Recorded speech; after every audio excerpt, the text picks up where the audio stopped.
This video would be a comparison between Norway's and Latvia's warm-up.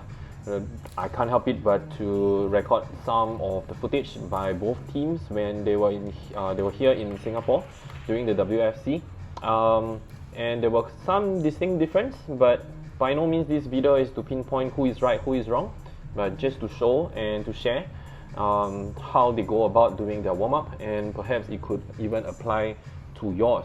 So over here in the first footage, it's Norway's footage. You can see that they are just doing their runs back and forth in 4 different rows, and then following which they are moving into a lot more dynamic exercises. I'll just let the video play and we'll talk more.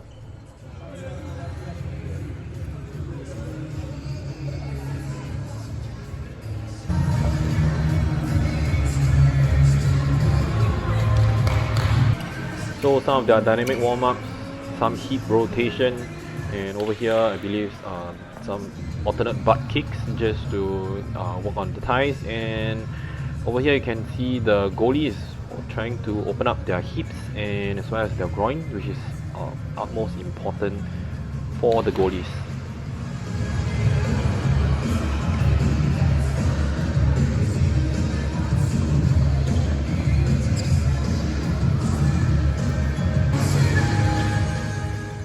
Over here, some hamstring kicks just to work on hamstring as well as the glutes.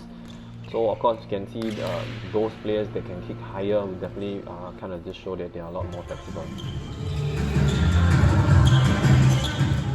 And over here, once they are done with their dynamic warm-up, they came to a big circle, and where I believe the trainer who is in the middle just to guide and lead the ladies in their sort of dynamic / static stretching, because there were a variety of it, and you can see some of the things that they do.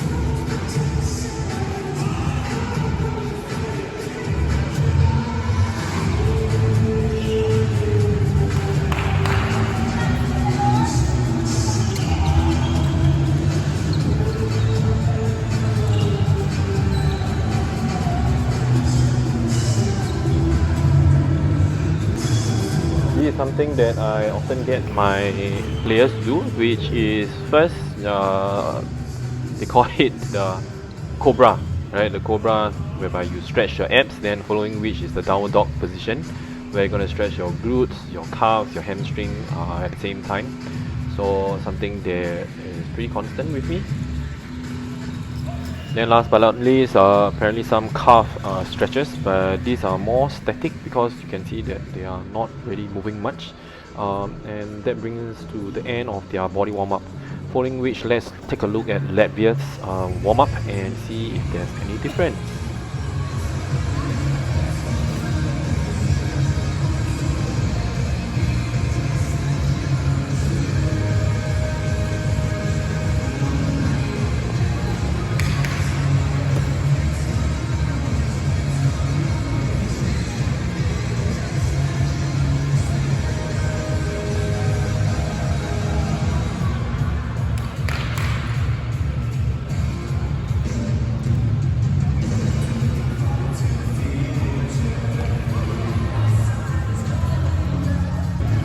So as opposed to Norway, what Latvia does is instead of the dynamic warm-up, I mean this can also be dynamic warm-up, but I call it more of a mobility stretching, whereby they get into the circle first and do their mobility first.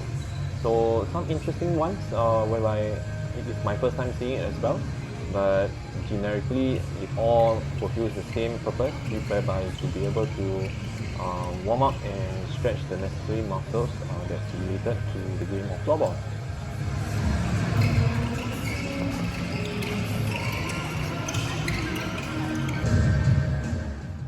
This is also one of my favorite go-to stretches.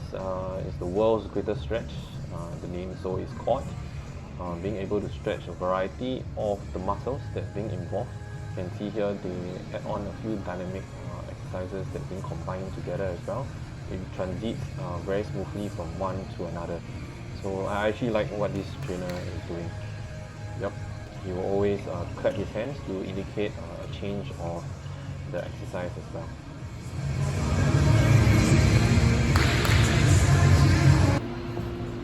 This is something that's interesting and sort of a bit different from Norway. You can see that over here they are going to the side lunges, but they are moving side lunges as compared to Norway just now, where it's a lot more static.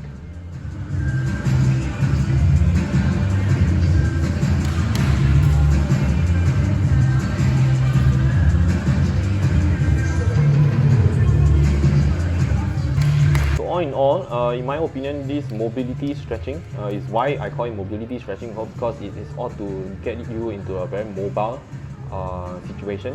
It's a stretch, but it's not very dynamic in the sense that you are running. So a lot more movements as compared to Norway. And once you're done with their mobility stretching, they go in 2 different lines across the court and started to do their dynamic stretching. So that's where movements is being made on the court, and over here some hamstring stretch, and continue to do on.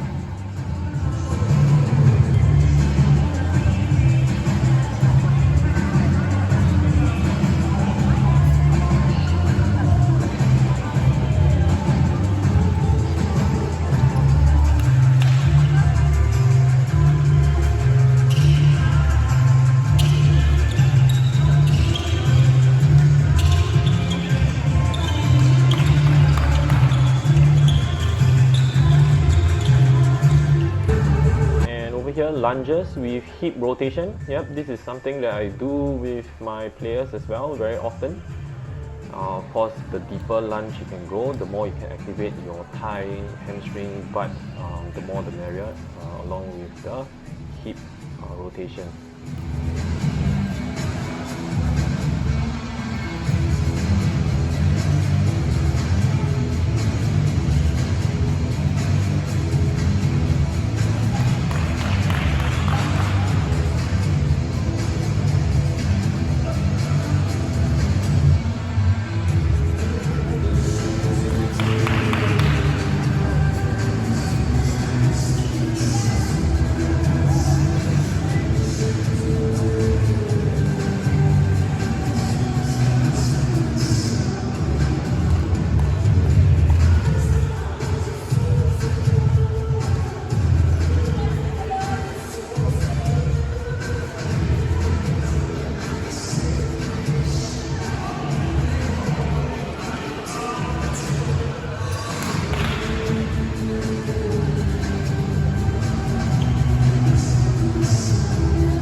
And of course, one interesting point to note as a coaching point of view, because they are lined up this way and often because they have to cross over each other, this helps to have a bit of interaction, contact, bonding during the warm-ups as well, and because you have to, because of the crossing with each other.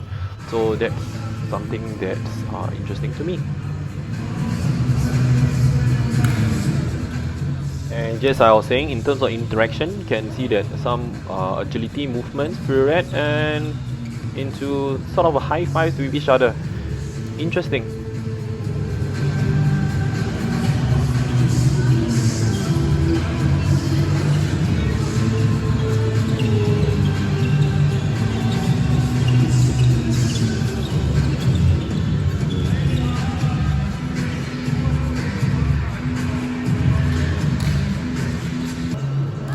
Their interactions also includes during their sprints as well.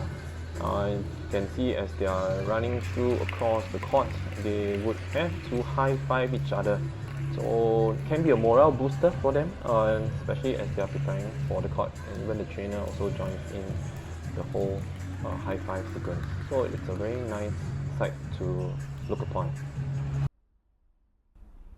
I hope you find this video insightful and helpful, because I happened to help out in WFC during the first few days.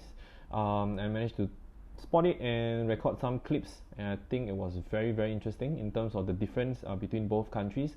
However, after that very day, I'm down to viral fever, and I'm already missing 2 days or 3 days into the event. Hope to be recovering well so that I can head back to help out with the association and the whole event by itself. But nonetheless, to the next video, I hope to see you again.